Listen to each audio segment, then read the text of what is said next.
Hey everybody, this is Dr. David Jockers, and today we're talking about the best foods to eat on a ketogenic diet. And a ketogenic diet is one of the most powerful ways to reduce inflammation in your body, to help you burn fat, to help improve your brain function, and overall to help reduce your risk of chronic disease. So we'll talk about the best foods to eat to be on this sort of a nutrition plan. So let's get started, and let's jump into why somebody would want to follow a ketogenic diet. Well, we talked about how powerful it is at down-regulating inflammation in the body.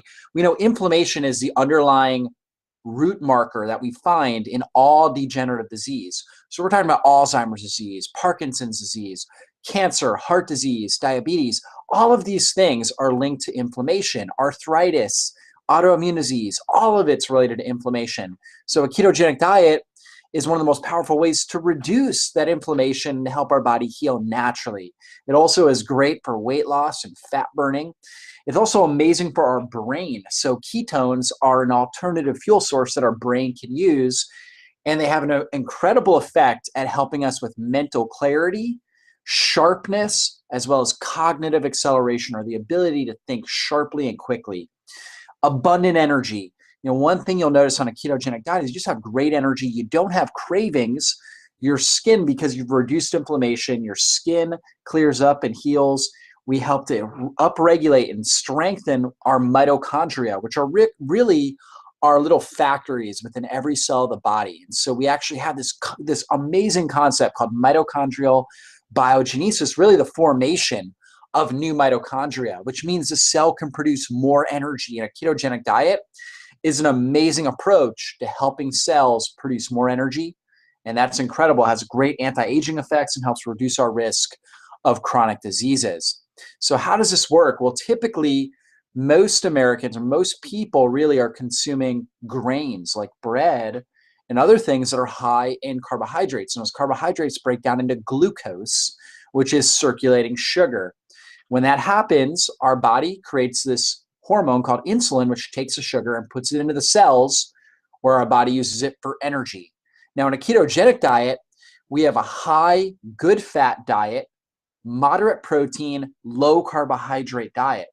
So with that, our blood sugar naturally goes down rather than up. And so what happens, our body starts breaking down these fatty acids, and we upregulate different enzymes like lipase to break down these fats, which then in our liver basically converts those into ketones, and our body can use those ketones. And we have several different types of ketones. We have something called acetate, which can be measured when we urine. We can do a urine strip to measure that. We have beta hydroxybutyrate, which can be measured in our bloodstream. And we have acetoacetate, which can be measured with our breath through something called a ketonics breath meter, ketone breath meter. So we can measure these, but all of these ketones are amazing for cellular energy production, and they're an alternative fuel source to the sugar. So what are three steps, really three big steps to get started with a ketogenic diet? Number one, we got to get rid of the sugars and grains. Remember, it's a low carb diet. And then we want to get rid of bad fats. That's going to be things like vegetable oils, corn oil, soybean oil, safflower oil, peanut oil, cottonseed oil. Get rid of that stuff. Hydrogenated oils, margarines, get rid of that. Add in more good fats. You can see the picture of avocados, and we'll go into more good fats, of course, in this presentation. We also want to change the meat that we eat. We want to get rid of grain-fed, conventionally raised meat, and instead we want to stick with grass-fed, organic, pasture-raised animal products. So here's what it looks like on a food pyramid. You can see right here at the very bottom, this is where we want to get the majority of our calories. And you can see things like avocados, coconut oil, and coconut products like coconut butter, coconut flakes, different things like that, all really good for the body. Grass-fed butter, amazing for the body. Pasture-raised eggs. So this is going to be the foundation. So we're going to get the majority of our calories. We can also throw things like olives and olive oil in there, which are both amazing for the body. Right above that, we've got antioxidants. That's going to be things like lemons and limes, berries, and particularly non-starchy vegetables. So that would be things like cucumbers, broccoli, kale, asparagus, cauliflower, Brussels sprouts, cabbage. Those are all non-starchy. They don't break down into glucose, whereas things like carrots and beets and sweet potatoes all do. So we want to minimize those, and we want to consume a lot of these non-starchy vegetables. We also want herbs. And so things like basil, oregano, thyme, rosemary, ginger, turmeric. We really want our meal to have a great aroma and have those aromatic qualities. And actually, you know, if we're able to smell this amazing aroma of our meal from the next room, that's going to help kickstart the digestive juices and help us to digest our meal more effectively, which is very important on a ketogenic diet. Clean protein right above that. So we talked about that. Grass-fed, wild-caught fish, organic, pasture-raised poultry. That's all really good. Right above that, we've got nuts and seeds. So you can see things right in there. Flaxseed, hemp seed, pumpkin seeds, macadamia nuts, almonds, pecans, different things like that. All really amazing for the body. And then right above that, we've got fermented foods. So that's going to be things like sauerkraut, kimchi, pickles. These are awesome, really great parts of a ketogenic diet because we want a nutrient-dense ketogenic diet. We want to get a lot of nutrients, but just not the sugar, not the glucose. That's the key. So natural sweeteners. What are sugar-free sweeteners? The best ones are stevia and monk fruit or lohan extract. Monk fruit is also called lohan extract. Those are really the best ones. Some people do well with erythritol and xylitol, whereas other people can have digestive disturbances with those. And here are some of the, at the bottom of here, you can see some of the great recipes you can make on a ketogenic diet. This is a vanilla coconut milk ice cream, and it really does look like this when you do it right. And it's very simple to make. It only takes a few ingredients, and it tastes absolutely amazing, and it's fat burning and ketogenic. Right next to that, we've got our chocolate coconut cups, which again, fat burning, ketogenic, amazing for the body. So fats and oils, what are the best ones to use? Well, we're looking at saturated fats, which we've been told are bad, but actually they're really good. The right saturated fats that we want to be using, and particularly these are the only ones that we want to cook with, are going to be things like coconut oil, MCT oil, palm oil, okay, all those butter, ghee, tallow, schmaltz, which is a chicken fat, lamb fat, duck fat, grass-fed dairy, eggs, meat, and seafood can all have some saturated fat in it. Whereas the unsaturated fat we want to use in a more of a cold variety. We don't want to cook that, okay? So that's going to be olive oil, olives, avocados, or avocado oil, different types of nuts and seed oils. We would never want to cook those because they are polyunsaturated oils, and that will combust and create a trans fat if we cook with it. So we don't want to do that.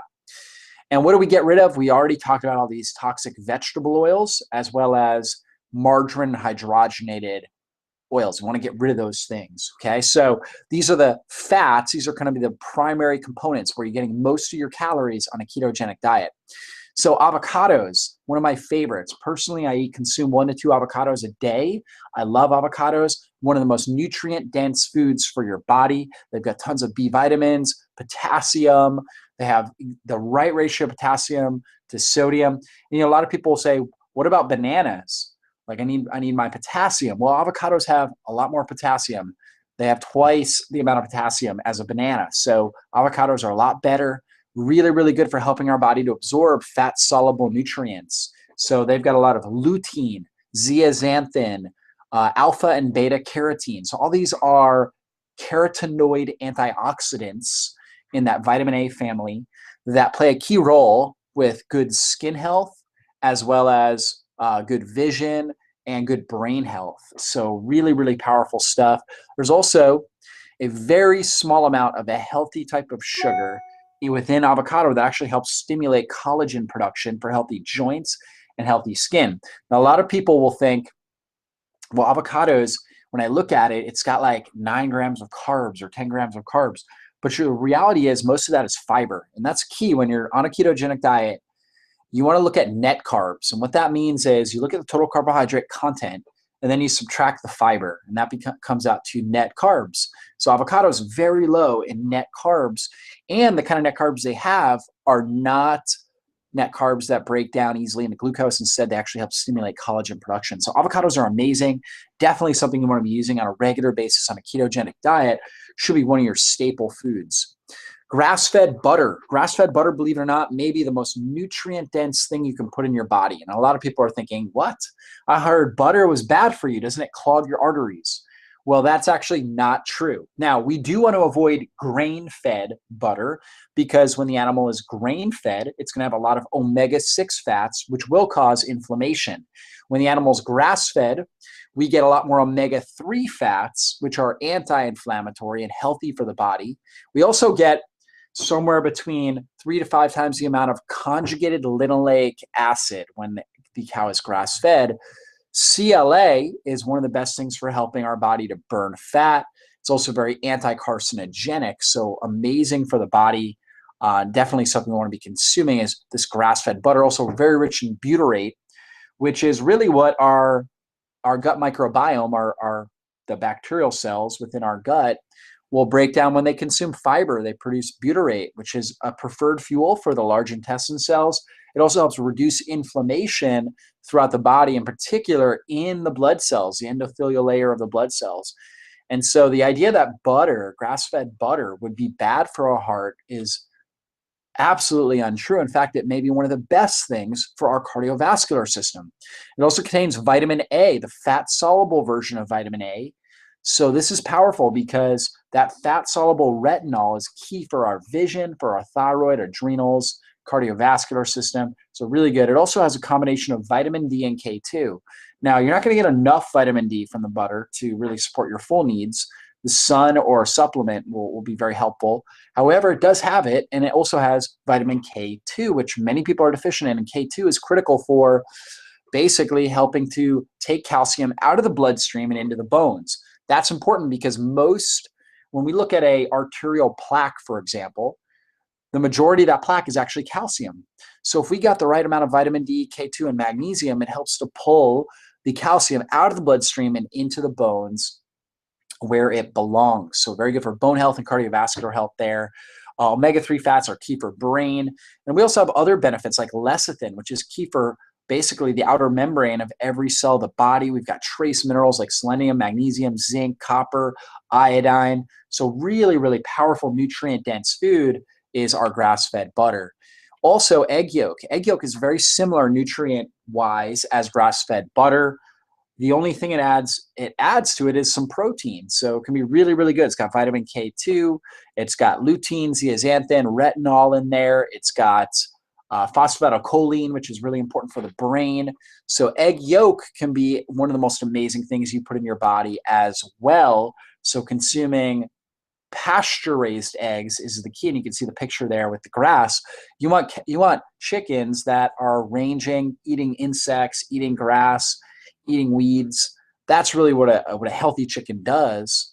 And so we want that pasture-raised chicken rather than a industrialized chicken that's consuming grain feed all day long. It's not going to have the nutrients. So definitely make sure you're getting the right type of eggs.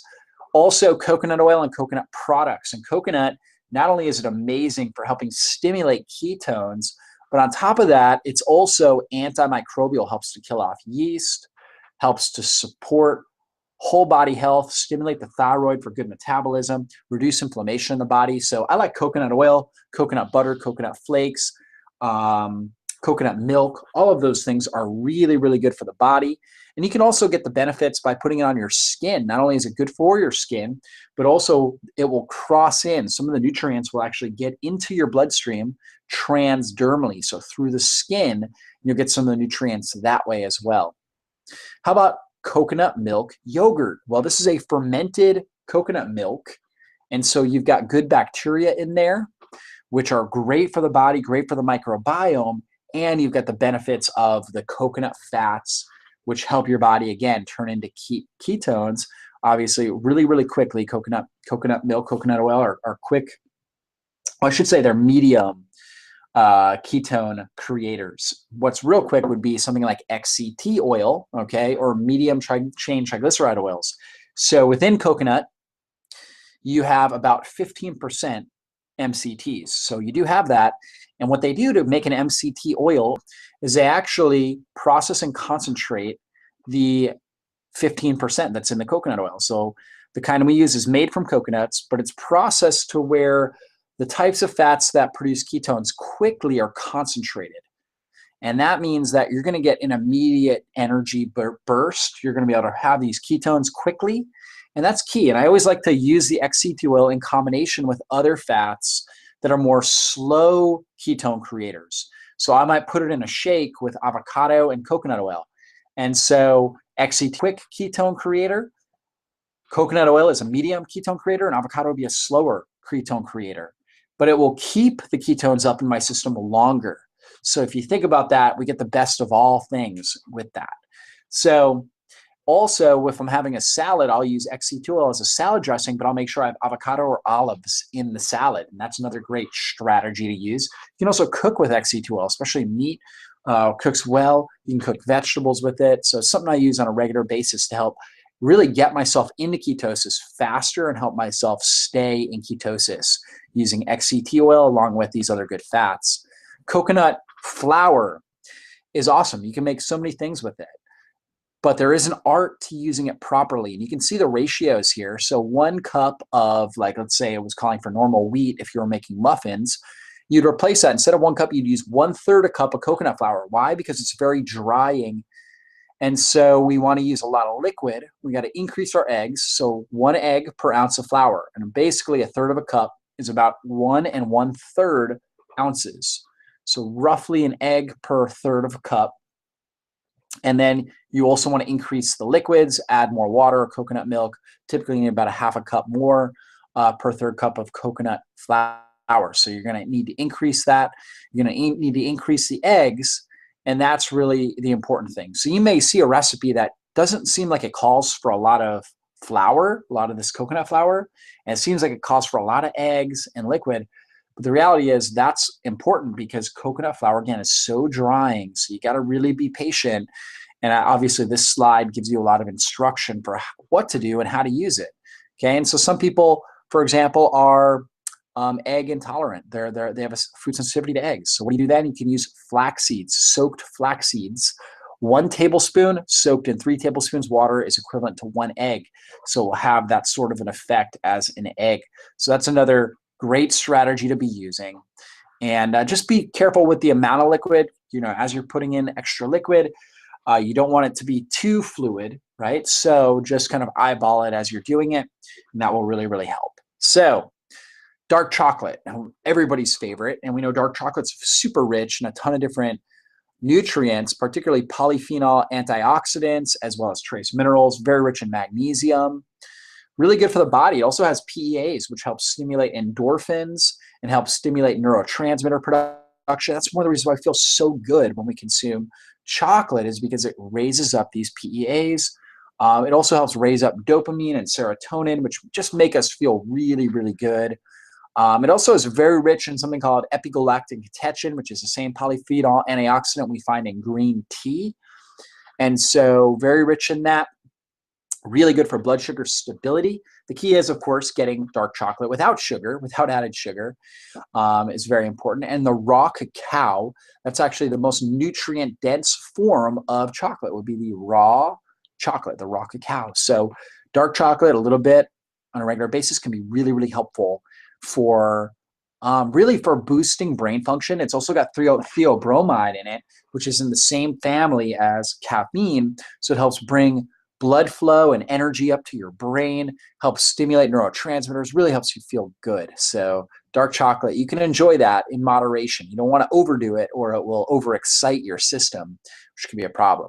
Okay, carminative herbs. I talked about really using a lot of herbs. Carminatives are any sort of herb that just helps promote healthy digestion. And how does it do that? Basically, it just helps your body secrete digestive juices like stomach acid, bile, pancreatic enzymes. So you get just a more full digestive process. So you're able to break down the food particles and absorb the nutrients more effectively. It's also very important for peristalsis, or the natural muscle movement of the small and large intestine. So what are some examples of carminatives? Well, things like cinnamon, ginger, basil, oregano, thyme, rosemary, fennel, turmeric. These things are all great for your body, really, really good for health, and definitely things you want to be using a lot on a ketogenic diet. You know, one big knock against ketogenic diet is the idea that it doesn't provide enough antioxidants. Well, if you use enough herbs, which don't have sugar, you're going to get tons of antioxidants. You're also going to really improve your gut. And that's another complaint. A lot of times people will get constipated when they're on a ketogenic diet. Using these carminatives will really, really help that process and help with good bowel movements. Okay, lemon water. Lemon is rich in vitamin C as well as bioflavonoids, which we call vitamin P, and potassium. That combination is really good for helping to dilate capillary beds, which brings more oxygen into the deep tissues of the body. Oxygen, the better we're oxygenating, the better we're going to be able to produce and utilize ketones. So doing lemon or lime water, very important for that. Also very anti-aging for our body. So very good for the immune system.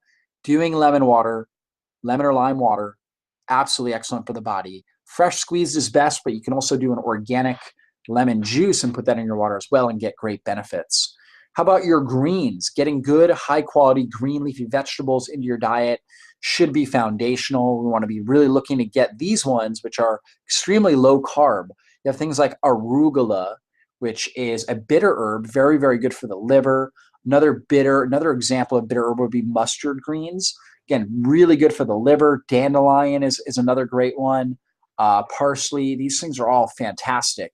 You can also see some other ones on there. Collard greens, spinach, romaine lettuce, Swiss chard, turnip greens. These things are all great for the body. Kale, of course, right? These are all just amazing for the body. We want to be getting those in on a regular basis. Getting those dark green leafies, a great way to get more high quality nutrients into our body without the extra sugar.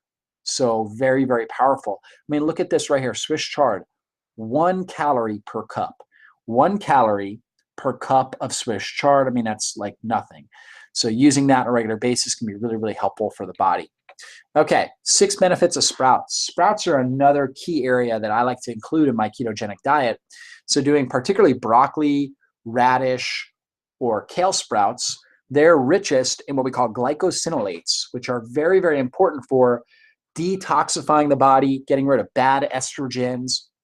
They're also very antimicrobial, and they help prevent cancer. In fact, there's supplements. We have one called Estro Protect, which is a concentrated form of these glycosinolates, and it's very key for down-regulating bad estrogens and helping with estrogen to progesterone balance. So getting sprouts into your diet on a regular basis can be a very powerful way to heal your body naturally, and there's low to no carbs in these things, so it makes it a really, really, really an easy win-win on a ketogenic diet. Some other good sprouts would be things like mung bean sprouts, which are good. They're still low carb, and alfalfa sprouts too. Okay, sea vegetables. So I love algae like chlorella and spirulina, which are both really, really good for helping detoxify and purify the blood. We also have things like wakame, dulse, nori, and kelp, which are very rich in iodine and really all the trace minerals. Sea vegetable is very close in nature to, in a sense, to our bloodstream. And so it's got all the right minerals for healthy circulation, for healthy thyroid and glandular function. Very, very good for our body. So consuming these regularly is amazing. One way I like to do it is through something called sea snacks, which is a great little snack that's basically sea vegetable with olive oil and sea salt. And it's very simple and easy. You just roll them up and you consume them. They taste amazing. Even my twin boys absolutely love them. And who would think that 1-year-olds would really enjoy sea vegetables, seaweed? But they do. They love it. And that's because it tastes amazing. Another great way is through an herb mix. There's a Bragg Sea Kelp Delight that is great, which is a group of herbs, including kelp, which is extremely rich in iodine and all the things we talked about, these trace minerals. And you can put that on your food, or you can use something called Herbamare, which also has kelp in it. So both are great, and I use both of those. They're fantastic for the body. How about coffee? You know, coffee is the #1 antioxidant that people consume in westernized countries. So coffee is very rich in caffeic and capric acid, which are both very, very good for reducing blood sugar and helping stabilize blood sugar. So utilizing coffee and using it appropriately can be really healthy for the body. You want to make sure you're getting organic coffee. In fact, you can do things like bulletproof coffee, which is a great form of coffee, and you can put grass-fed butter in there, XCT oil, and really create a great fat-burning, ketogenic coffee that's awesome for the body. So you can do that. Now with coffee, you don't want to overconsume it. Do 1 to 2 cups daily, but not more than that, or you risk burning out your adrenals and causing problems with your blood sugars. Now, if hopefully you got a lot out of today's presentation.